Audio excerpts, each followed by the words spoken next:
اقرأ باسم ربك الذي خلق خلق الإنسان من علق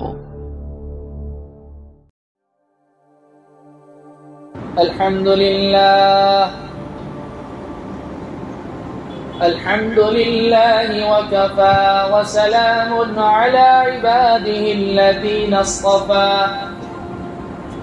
وعلى آله وأصحابه الذين هم نجوم الهدى وقادة التقى أما بعد أعوذ بالله من الشيطان الرجيم بسم الله الرحمن الرحيم إنما التوبة على الله للذين يعملون السوء بجهالة ثم يتوبون من قريب فأولئك يتوب الله عليهم وكان الله عليما حكيما وليست التوبة للذين يعملون السيئات حتى إذا حضر أحدهم الموت قال إني تبت الآن ولا الذين يموتون وهم كفار أولئك أعتدنا لهم عذابا أليما وقال النبي صلى الله عليه وسلم التائب من الذنب كمن لا ذنب له أو كما قال عليه الصلاة والسلام آمنت بالله صدق الله مولانا العلي العظيم وصدق رسوله النبي الأمي الكريم ونحن على ذلك لمن الشاهدين والشاكرين والحمد لله رب العالمين. درود شریف پڑھ لیں. اللهم صل على محمد وعلى آل محمد كما صليت على إبراهيم وعلى آل إبراهيم إنك حميد مجيد. اللهم بارك على محمد وعلى آل محمد كما باركت على إبراهيم وعلى آل إبراهيم إنك حميد مجيد. میرے عزیزوں پیاروں بزرگوں، اللہ کے رسول پر ایمان رکھنے والے میرے دین عظیم بھائیوں، اہل سنت والجماعت کا یہ عقیدہ ہے کہ انبیاء علیہم الصلوات والسلام یہ گناہوں سے معصوم ہوتے ہیں. اللہ ان کو اپنی حفظ و امان میں رکھتے ہیں، ان کی حفاظت فرما رہے ہوتے ہیں. انبیاء علیہم الصلوات والسلام کے علاوہ دیگر جتنے بھی انسان ہیں، چاہے وہ صحابیت کے مقام کو پالیں، چاہے ولایت کے اونچے سے اونچے مرتبے اور مقام کو پالیں، وہ گناہوں سے معصوم نہیں، محفوظ نہیں. ہاں البتہ انبیاء علیہم السلام کے بعد صحابہ کرام کے ساتھ اللہ رب العزت کی ایک بڑی توفیق یہ شامل حال رہی کہ عام انسانوں کے مقابلے میں بڑی مقدار میں اللہ رب العزت ان کو بچائے رکھتے ہیں. ورنہ یہ کہ انسان خطا سے پاک نہیں. اسی لیے ایک حدیث میں آپ علیہ السلام نے ارشاد فرمایا کلکم خطاؤون وخیر الخطائین التوابون، کہ تم سب کے سب قصوروار ہو، خطاوار ہو، خطائیں تم سے سرزد ہوتی ہیں، بہترین خطا کرنے والا وہ ہے جو توبہ کرنے والے ہو. بہترین خطاوار، بہترین غلطی کرنے والا وہ شخص ہے جو خطا ہو جانے کے بعد توبہ کرنے والا ہو. اور توبہ یہ اتنی بڑی صفت ہے کہ سیدنا امیر المؤمنین عمر بن الخطاب رضی اللہ عنہ ارشاد فرمایا کرتے تھے کہ اجلس مع التوابین، کہ توبہ کرنے والے لوگوں کے ساتھ بیٹھا کرو. کیوں؟ فإنہم ارق افئدۃ، اس لیے کہ توبہ کرنے والے لوگ دل کے بڑے نرم ہوا کرتے ہیں، اور دل کی نرمی، دل کا نرم ہونا، دل کا نازک ہونا، یہ اللہ کے دربار میں بڑی محبوب صفت ہے. جب انسان خطا سے پاک نہیں، معصوم نہیں، محفوظ نہیں، تو اللہ رب العزت نے حضرت انسان کے ساتھ یہ کرم فرمایا کہ جب تک سورج مشرق کے بجائے مغرب سے نہ نکل آئے، جب تک انسان نزع سکرات کی کیفیت میں عالم میں نہ چلا جائے، اس وقت تک اللہ رب العزت نے حضرت انسان کے لیے توبہ کے در کو، دروازے کو کھلا رکھا ہے. چاہے مشرک ہی کیوں نہ ہو، وہ موت آنے سے پہلے اپنے شرک سے توبہ کر لے تو اللہ اس کی بھی توبہ قبول کر لیتے ہیں.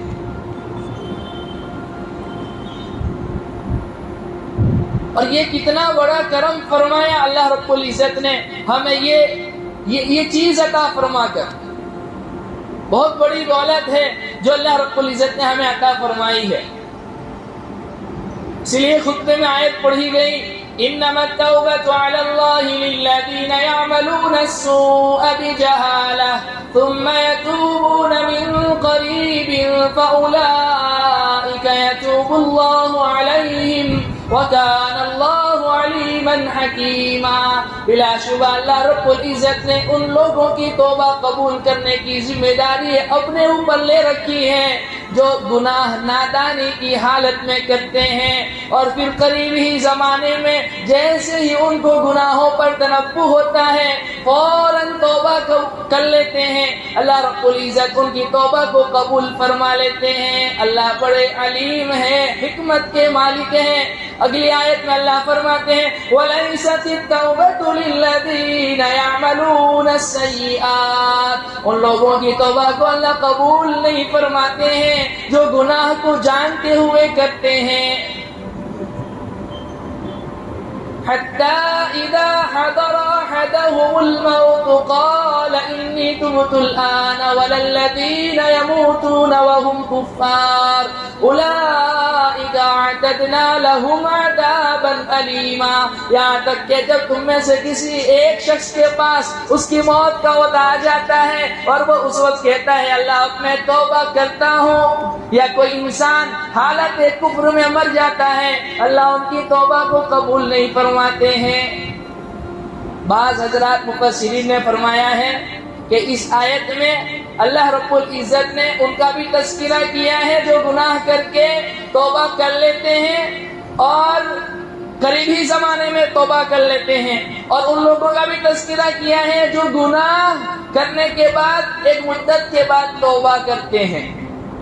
لیکن بعض حضرات مفسرین کی یہ رائے ہے کہ اس آیت میں اللہ نے قریبین کی قید لگائی ہے. اس سے اس بات کا اشارہ فرمایا ہے کہ اللہ نے اس آیت میں چونکہ توبہ کو قبول کرنے کی ذمہ داری اپنے اوپر لے رکھی ہے، اور وہ لوگ ہیں جو گناہ جن سے نادانی میں ہوتے ہیں اور فوراً قریب زمانے میں وہ توبہ کرتے ہیں تو اللہ ان کی توبہ قبول فرماتے ہیں. گرچہ دوسری قرآن کی آیات میں، دیگر احادیث میں ان لوگوں کی توبہ کی قبولیت کا بھی اللہ نے جو ہے اعلان فرمایا ہے جو گناہ ہونے کے بعد ایک مدت کے بعد توبہ کرتے ہیں. اس لیے اللہ رب العزت نے یہ توبہ کا در کھلا رکھا ہے. اور کب تک کھلا رکھا ہے؟ جب تک سورج بجائے مشرق کے مغرب سے نہ نکل آئے، جب تک انسان کی روح اس کے گلے تک نہ آ جائے، وہ سکرات کے عالم میں نہ پہنچ جائے، اللہ نے یہ توبہ کا در کھلا رکھا ہے. اس لیے اگلی آیت میں فرمایا اللہ ان لوگوں کی توبہ کو قبول نہیں فرماتے ہیں جو گناہ کو جانتے ہوئے کرتے ہیں. یہاں تک کہ کسی انسان کے پاس اس کی موت کا وقت آ جاتا ہے اور موت کی کیفیت اس کے اوپر طاری ہو جاتی ہے اور پھر وہ یوں کہے کہ اب میں توبہ کرتا ہوں، تو اس وقت اللہ توبہ قبول نہیں کرتے. نہ اللہ ان لوگوں کی توبہ کو قبول کرتے ہیں جو حالت کفر میں مرتے ہیں، بلکہ ان کے لیے فرمایا اولئک اعتدنا لهم عذابا الیما. ان کے لیے اللہ فرماتے ہیں ہم نے ان کے لیے دردناک عذاب، اذیت بھرا عذاب تیار کر رکھا ہے.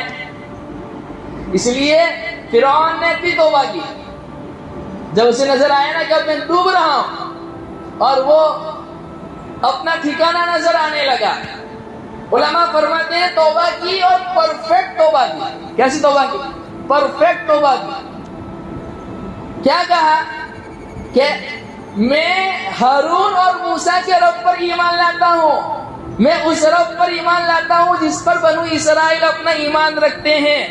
مفسرین نے بتلایا کہ اگر وہ یوں کہتا کہ میں رب پر ایمان لاتا ہوں تو اس میں اندیشہ تھا کہ رب کا تو اس نے خود دعویٰ کیا تھا کہ میں بھی رب ہوں، لیکن کیا کہا میں اس رب پر ایمان لایا جس کو موسیٰ اور ہارون اپنا رب کہتے ہیں اور جس پر بنو اسرائیل ایمان رکھتے ہیں.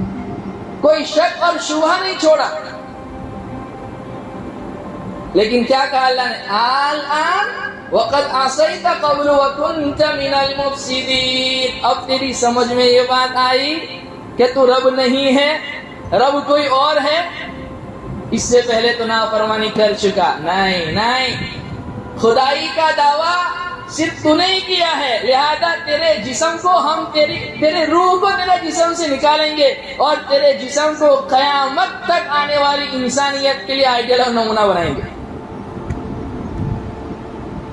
یہ تو سائنسدانوں نے بعد میں ریسرچ کی، لیکن قرآن اس وقت کا تذکرہ آپ علیہ الصلوۃ والسلام کی لسان مبارک 1450 سال پہلے کر رہا ہے. اور سائنسدانوں نے تو بعد میں تحقیق کی کہ یہ وہی فرعون ہے جو موسیٰ علیہ السلام کے زمانے میں تھا، اور اس کی لاش آج بھی جو ہے مصر کے عجائب گھر میں موجود ہے. تو خیر توبہ تو اس نے بھی کی اور پرفیکٹ توبہ کی، لیکن وقت جو چنا وہ صحیح نہیں تھا. ابھی ہم جس حالت میں ہیں، جس عالم میں ہیں، یہ توبہ کرنے کا وقت ہے. اس لیے میرے عزیزوں ابھی ہمارے پاس وقت ہے، ہم اللہ کے حضور توبہ کریں. توبہ کیا ہے؟ توبہ کسے کہتے ہیں؟ توبہ کا مطلب ہے واپس لوٹنا، یعنی جہاں سے آئے تھے وہاں واپس. اللہ نے گناہوں سے پاک معصوم پیدا کیا تھا، ویسی ہی زندگی گزاریں کہ بلوغت کے بعد سے جب اللہ رب العزت کے احکام، اللہ کے بندوں کے احکام ہمارے اوپر عائد ہو گئے، اس کے بعد اگر اس میں کچھ کمی کوتاہی ہے اس پر ندامت اور افسوس. یہ ہے توبہ. اس لیے بعض علماء نے یہ فرمایا توبہ کے لیے الفاظ کا بولنا بھی ضروری نہیں ہے. انسان اس کا دل ندامت کر رہا ہو، یار تو نے یہ جو کیا وہ غلط کیا، یہ نہیں ہونا چاہیے، یہ تو نے غلط کیا، یہ ہے افسوس اور آئندہ نہ کرنے کا عزم. اس لیے علماء فرماتے ہیں کامل توبہ، توبہ نصوح، یہ کیا ہے؟ 3 چیزوں کے مجموعے کا نام ہے. ایک، دل میں ندامت ہو، افسوس ہو، یہ میں نے غلط کیا، یہ نہیں ہونا چاہیے. دوسرا، فوراً اس کو چھوڑ دے. تیسرا، آئندہ اس کی طرف نہ جانے کا پکا ارادہ کرے. یہ ہے توبہ. توبہ اور استغفار میں فرق ہے. انشاءاللہ زندگی باقی رہی اگلے ہفتے اس پر تفصیلی گفتگو کروں گا. استغفار کے کلمات کیا ہے، استغفار کیا ہے، توبہ کیا ہے. تو بالغ ہونے سے لے کر اب تک کچھ حقوق انسان کے اوپر ایسے ہیں جو اللہ کے حقوق ہیں، جن کو حقوق اللہ کہا جاتا ہے. کچھ حقوق بندوں کے ہیں جن کو حقوق العباد کہا جاتا ہے. کچھ حقوق 2 in 1 ہے کہ ایک اعتبار سے وہ اللہ کا بھی حق ہے، ایک اعتبار سے وہ بندوں کا بھی حق ہے. اس میں کمی کوتاہی ہو، اس پر رنج ہو، ندامت ہو، افسوس ہو. جو حقوق اللہ کے ہیں اس کو ادا کرنے کا بھی پکا ارادہ کریں. جو حقوق بندوں کے ہیں، کسی کی زمین کھا لی ہے، کسی کا گھر دبا لیا ہے، کسی کو گالی دی ہے، کسی کو مارا ہے، یہ ہے بندوں کے حقوق. یہ اللہ کے سامنے معافی مانگنے سے بھی قبول یہ توبہ نہیں ہوتی. اس کے لیے ضروری ہے کہ انسان نے جس کا حق مارا ہے اس سے معافی کروائے، اس کو اس کا حق لوٹائے، اس سے معافی کروائے، پھر اللہ کے دربار میں توبہ کرے. اور کچھ حقوق اللہ کے ہیں، جسے نماز نہیں پڑھی، توبہ کا بیان سنا، دل میں ندامت ہوئی، افسوس ہوا، ارادہ کیا اس سے نماز پڑھوں گا، تو نماز کو اسی وقت سے شروع کر دے. پھر بالغ ہونے سے لے کر اب تک جتنی نمازیں نہیں پڑھی اس کا حساب کرے اور نمازیں پڑھنا شروع کرے. ایسے ہی روزے ہیں، ایسے ہی زکوٰۃ ہے، ایسے ہی حج ہے، ایسے ہی قربانی ہے. ایسے ہی معاملہ بندوں کے حقوق کا ہے کہ بندوں کا جو حق نہیں دیا ہے، ایسا نہیں کہ فون کر کے کہہ دے کہ حضرت میں نے آپ کے پیسے دبا لیے تھے بلانے وقت، آپ مجھے معاف کر دیجئے. وہ کہے گا ہاں معاف تو کرتا ہوں لیکن وہ پیسے تو لوٹا، اور آپ کہیں میں پیسہ تو نہیں لوٹا سکتا ہوں. وہ معافی نہیں ہے. حق جو آپ نے دبایا ہے وہ اس کو واپس کرو اور پھر معافی مانگو. مجھ سے غلطی ہوئی، مجھے یہ نہیں کرنا چاہیے تھا، اس لیے کہ یہ بندوں کے حق ہے. تو توبہ کہتے ہیں واپس لوٹ جانے کو. اور نوجوانی کی توبہ اللہ کو بہت پسند ہے. الشاب التائب حبیب اللہ، آپ نے ارشاد فرمایا کوئی انسان نوجوانی کی عمر میں توبہ کرتا ہے وہ اللہ کا محبوب ہو جاتا ہے. 1000 بوڑھے اللہ سے توبہ کریں، اس کے مقابلے میں ایک نوجوان اللہ کے دربار میں توبہ پیش کرے اپنی، تو وہ نوجوان کی توبہ اللہ کو محبوب ہے. اللہ کا عرش خوشی سے جھومتا ہے جب نوجوان توبہ کرتا ہے. نوجوانی یہ عیاشی کے لیے نہیں ہے، یہ آوارگی کے لیے نہیں ہے، یہ چوکوں پر کھڑے رہ کر نوجوان لڑکیوں کو گھرنے کے لیے نہیں ہے، چیٹنگ کرنے کے لیے نہیں ہے. نوجوانی اصل اللہ نے دی ہے. نوجوانی میں مصلی بچھا کر اللہ کے سامنے رونے کا نام نوجوانی. اس لیے ایک حدیث میں آپ نے ارشاد فرمایا بہترین نوجوان وہ ہے جو بوڑھوں کی شکل اختیار کرے، اور بدترین بوڑھے وہ ہیں جو نوجوانوں کی مشابہت اختیار کرے. کہ نوجوانی کی عمر میں گناہ کا تقاضا ہوتا ہے، داعیہ پیدا ہوتا ہے، لیکن وہ بوڑھا بن جاوے اور اللہ کے سامنے گر گرائے، گریا آہوزاری کرے، اپنی نوجوانی عبادتوں میں سجدوں میں گزار دے. یہ اللہ کو بہت پسند ہے. اور بدترین بوڑھے وہ ہیں کہ خواہشات پورا ہونے کا نام نہیں لیتے. اس لیے فرمایا نا کہ ایک زنا نوجوان کرے اور ایک زنا بوڑھا کرے. بوڑھے کا زنا نوجوان سے خطرناک ہے.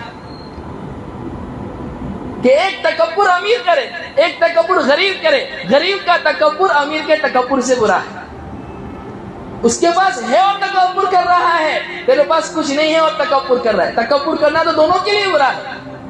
زنا کرنا نوجوان کے لیے بھی برا ہے، بوڑھے کے لیے بھی برا ہے. لیکن نوجوان کے پاس تقاضا ہے، داعیہ ہے، خواہشات ہے، سیکسول ڈیزائر اس کے اندر کٹ کٹ کے بھری ہے. اور بوڑھا اب قبر کے حوالے ہو چکا ہے، لکڑی ہاتھ میں آ گئی ہے. اس عمر میں بھی اگر وہ زنا کر رہا ہے تو یہ بہت خطرناک ہے. اس لیے فرمایا بہترین نوجوان وہ ہے جو نوجوانی میں بوڑھوں کی مشابہت اختیار کرے. اس لیے کہ بڑھاپے میں اکثر انسان عبادت کی طرف مائل ہو جاتا ہے. اور بدترین بوڑھے وہ ہیں جو نوجوانوں کی مشابہت اختیار کرے. تو نوجوانی کی توبہ اللہ کو بہت پسند ہے. وقت پیری گرگ ظالم می شود پرہیزگار، در جوانی توبہ کردن شیوہ پیغمبری. کہ بڑھاپے میں تو ظالم بھیڑیا بھی جو ہے نا بزرگ بن جاتا ہے. کیوں؟ اب اس کے پاس طاقت نہیں رہے، اب جسم میں وہ طاقت اور قوت نہیں رہی شکار کرنے کی، تو وہ جو ہے بزرگ بن جاتا ہے. نوجوانی میں توبہ کرنا یہ انبیاء علیہ السلام کا طریقہ ہے. اس لیے حدیث میں ارشاد فرمایا حدیث قدسی ہے، آپ نے ارشاد فرمایا، اللہ رب العزت ارشاد فرماتے ہیں 7 آدمی کل قیامت کے دن ایسے ہوں گے جنہیں اللہ اپنے عرش کا سایہ دے گا، اور اس وقت کیفیت یہ ہوگی، عالم یہ ہوگا کہ اللہ کے عرش کے سائے کے علاوہ کوئی سایہ نہ ہوگا۔ اس نے فرمایا رجل شاب نشا فی عبادت اللہ، ایک وہ نوجوان بھی ہوگا جس نے اپنی نوجوانی اللہ کی عبادت میں گزار دی ہوگی۔ اس لیے فرمایا گیا اگر کوئی انسان نوجوانی کی حالت میں تہجد پڑھتا ہے، اشراق پڑھتا ہے، اوابین پڑھتا ہے، نیک اعمال دیگر کرتا ہے، بڑھاپے کی ضعف کی وجہ سے، کمزوری کی وجہ سے اگر وہ تہجد نہیں پڑھ سکتا، اگر اشراق اوابین نہیں پڑھ سکتا، نہ پڑھنے کے باوجود اللہ رب العزت جوانی میں پڑھنے کی برکت کی وجہ سے اسے بڑھاپے میں نہ پڑھتے ہوئے بھی ثواب عطا فرماتے ہیں کہ میرا بندہ نوجوانی میں جو اس کے پاس طاقت تھی راتوں کو اٹھ کر رویا کرتا تھا، ہاں اشراق بھی پڑھتا تھا، اوابین بھی پڑھتا تھا، تسبیحات کی پابندی کرتا تھا، اب ضعف کی وجہ سے، کمزوری کی وجہ سے، عقل جاتی رہنے کی وجہ سے نہیں کر رہا ہے، تو اللہ رب العزت جوانی کی اس عادت کی وجہ سے بڑھاپے میں نہ کرنے کے باوجود بھی ثواب عطا فرماتا ہے۔ نوجوانی کی اللہ کے یہاں اتنی قدر ہے، اس لیے ہم اپنی نوجوانی عیاشی میں نہ گزاریں۔ عیش کرنے کی جگہ اللہ نے جنت رکھی ہے۔ بہت سے لوگ اعتراض کرتے ہیں یہ جنت عیش کرنے کی جگہ ہے۔ ارے بھائی ہاں عیش کرنے کی جگہ ہے، دنیا عیش کرنے کی جگہ نہیں ہے، تیری سمجھ میں نہ آئے تو کیا کریں۔ یہ کیسی آزادی ہے کہ جس آزادی کے بعد پوچھ گچھ ہو؟ آزادی تو وہ ہے کہ جس میں کوئی پوچھ پرچھ نہ ہو۔ اس لیے جنت میں جائیں گے، اللہ فرمائیں گے کلوا واشربوا ہنیئا بما اسلفتم فی الایام الخالیہ، اب کھاؤ پیو مزے لے کر، یہاں پر کوئی پابندی نہیں، کھانے کے لیے کوئی پابندی نہیں، پینے کے لیے کوئی پابندی نہیں، مزے لے کر کھایا کرو پیا کرو، کیونکہ دنیا میں تم نے مجاہدات کیے، ہاں دنیا میں ہم نے روک لگائی تھی، یہ نہیں پینا ہے، یہ نہیں کھانا ہے، اس سے بچ کے آ گئے، اب یہاں پر کوئی پابندی نہیں، کھاؤ پیو مزے لے کر۔ عیش کرنے کی جگہ جنتی ہے، دنیا عیش کرنے کی جگہ نہیں ہے۔ کتاب التوابین میں ایک قصہ لکھا ہے، وہب بن منبہ یہ اس قصے کو نقل کرتے ہیں۔ بنی اسرائیل میں ایک شخص تھا، بڑا گنہگار تھا، لوگ اس کی حرکتوں سے تنگ آ چکے تھے، لوگ اس کو سمجھاتے تھے اور پھر بھی وہ بعد میں گناہ کرتا رہتا ہے۔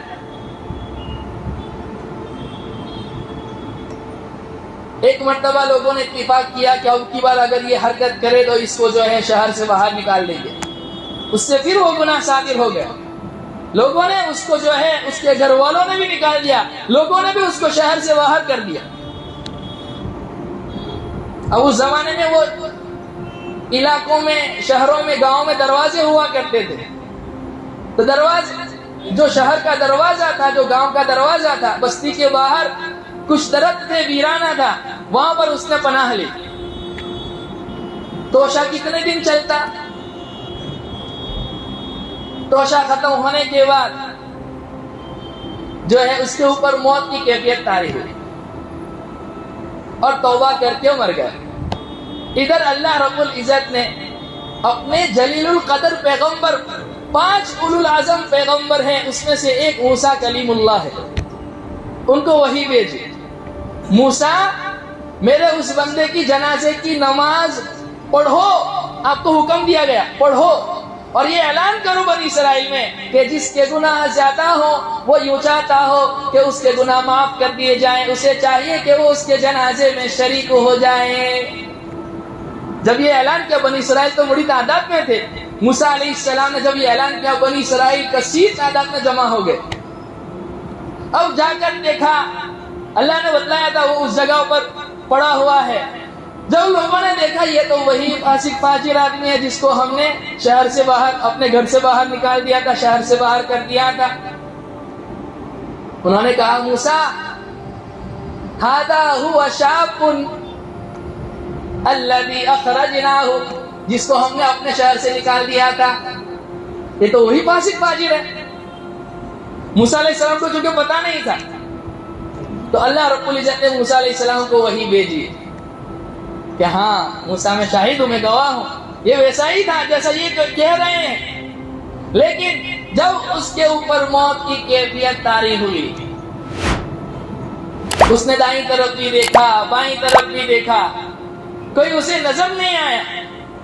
اس نے مجھ سے کہا اے باری تعالیٰ، نہ میرا کوئی یار ہے، نہ میرا کوئی غمخوار دوست ہے جو میری غمخواری کرے، نہ میری بیوی ہے جو میرا غم بانٹے، نہ میری ماں ہے جو شفقت دکھلائے.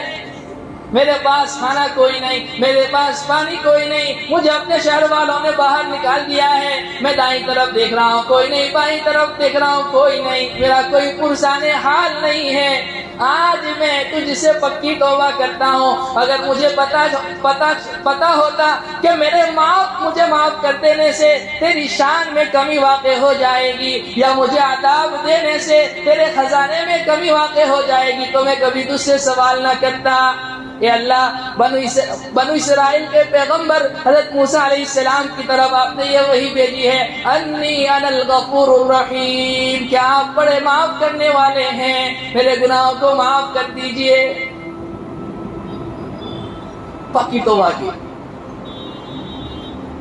تو اللہ رب العزت نے موسیٰ علیہ السلام سے کہا، موسیٰ، اس نے مجھ سے رو رو کر، گر گرا کر ایسے الفاظ میں توبہ کی ہے کہ میری رحمت سے وعید ہے کہ میں اپنے بندے کو معاف نہ کروں. لہذا جو ہے اس کے جنازے کی نماز بھی پڑھاؤ اور لوگوں سے کہو اسے غسل دو، اسے کفن پہناؤ، قبر کے حوالے کرو. بغیر توبہ کے مرتا تو کوئی اس کا جنازہ بھی نہ پڑھتا.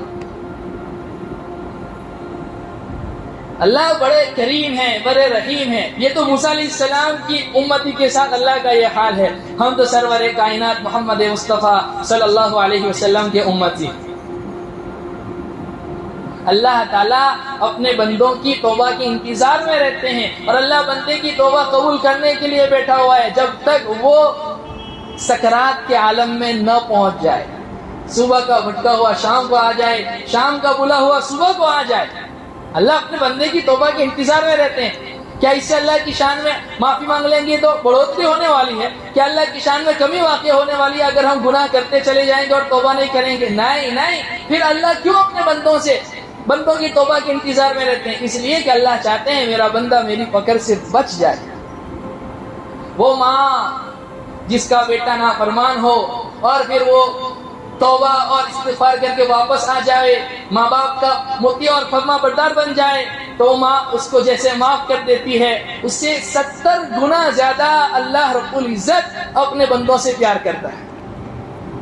بچہ جب باغی ہو جائے تو ماں کو منانا مشکل ہوتا ہے، باپ کو منانا مشکل ہوتا ہے، رشتہ داروں کو درمیان میں لاتا ہے، بھائیوں کو لاتا ہے، بہنوں کو لاتا ہے، واسطے دے دے کر معافی مانگتا ہے. اللہ رب العزت اپنے بندے کو بہت جلدی معاف کر دیتے ہیں.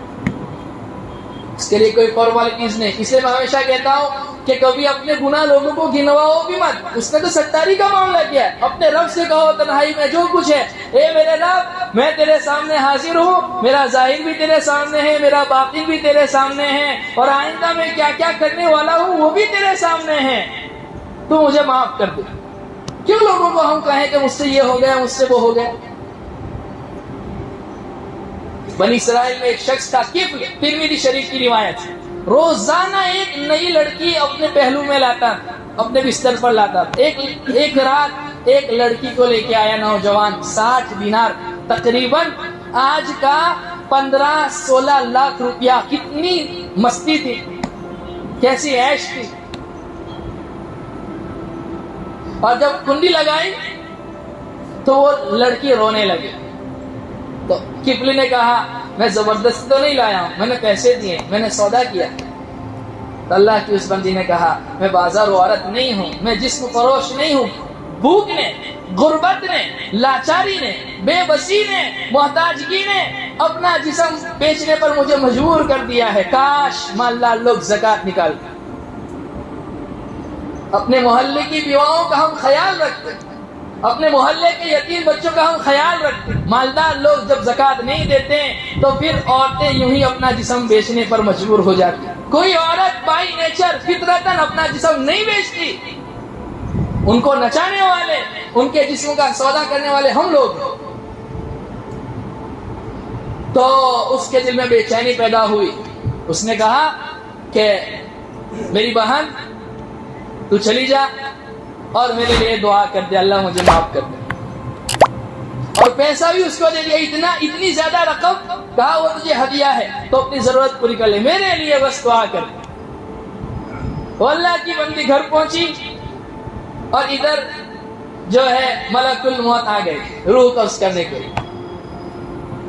صبح میں لوگوں نے دیکھا اس کے گھر کے باہر بڑا بینر لگا ہوا تھا, ان اللہ قد غفر للقبلی. لوگوں, اللہ نے قبل کو معاف کر دیا. توبہ کیے بغیر اگر مرتا تو اگلے دن لوگ اس کی جنازے کی نماز نہ پڑھتے, پتھر مار مار اسے رجم کر دیتے, نہ اسے غسل دیتے, نہ اس کی قبر بناتے, نہ اس کو نہلاتے, نہ اس کو کفناتے.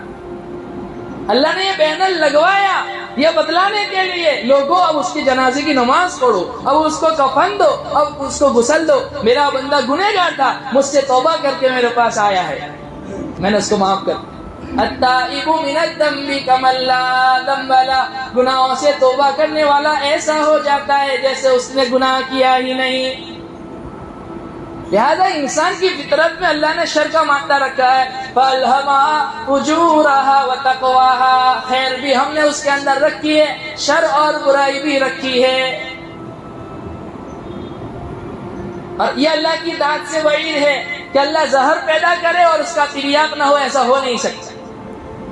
اچھا, حضرت انسان بابا آدم کو بعد میں پیدا کیا اور انسانوں کے لیے زہر اللہ نے پہلے پیدا کر دیا. ابلیس پہلے آیا ہے, بابا آدم بعد میں آئے ہیں, اور اس کا تریاق بھی بہت آسان, توبہ استغفار. استغفر اللہ ربی من کل ذنب واتوب الیہ. اللہ میرے گناہ بہت ہو چکے ہیں. اور اللہ اکبر, ایک عجیب غریب حدیث یاد آ گئی, بالکل صحیح حدیث ہے. آپ علیہ الصلوۃ والسلام نے ارشاد فرمایا کہ قسم ہے اس ذات کی جس کے قبضے میں محمد مصطفیٰ صلی اللہ علیہ وسلم کی جان ہے. اور آپ یہ الفاظ اسی وقت استعمال کرتے جب آپ کسی بات کو تاکید سے بیان فرماتے. فرمایا کہ اگر تم ایسے ہو جاؤ کہ تم گناہ ہی نہ کرو تو پھر اللہ ایسے لوگوں کو پیدا کرے گا جو گناہ بھی کریں گے اور بعد میں توبہ بھی کریں گے. اس حدیث میں ہمارے لیے بشارت, نا امید نہیں ہونا ہے. گناہ ہونے کے بعد نا امید ہو جانا یہ بھی خطرناک ہے, اور اس امید پر گناہ کرنا کہ اللہ بڑے غفور الرحیم ہے, یہ بھی بڑا خطرناک ہے. اس لیے حسن بصری رحمۃ اللہ علیہ فرماتے ہیں, ترک المعصیت ایسر من طلب المغفرہ. گناہوں کو چھوڑنا آسان ہے بالمقابل مغفرت کو طلب کرنے کے. کہ پتہ نہیں انسان سے کون سا ایسا گناہ سرزد ہو جائے جس کی وجہ سے اللہ رب العزت دل پر مہر لگا دے, اس بندے کو توبہ کی توفیق نصیب نہ ہوئے, بغیر توبہ کے دنیا سے رخصت ہو جائے. مت کیا کر گناہ, توبہ کی آس پر انسان, بے اعتبار سی موت ہے نہ جانے کب آ جائے. ہم لوگ کہتے ہیں موت کا کوئی بھروسہ نہیں, بہت سے اللہ والے کہتے ہیں موت کا تو بھروسہ ہے, زندگی کا کوئی بھروسہ نہیں. موت تو یقینی ہے, اس لیے ہم میں سے ہر شخص کو تیار رہنا چاہیے. میرا عزیزو, ہمارا سال ختم ہو رہا ہے, اسلامی نیا سال ختم ہو رہا ہے. ہم اس سال کا اختتام توبہ اور استغفار سے کریں. وقت ہو چکا ہے, کافی ساری باتیں رہ گئی ہے جو انشاءاللہ تعالی آئندہ جمعہ کو عرض کریں گے. اللہ رب العزت ہم تمام کو سچی پکی توبہ نصیب فرماوے اور جو ہے گناہوں پر ندامت اور افسوس عطا فرماوے اور توبہ نصوح عطا فرماوے. وآخر دعوانا الحمدللہ رب العالمین.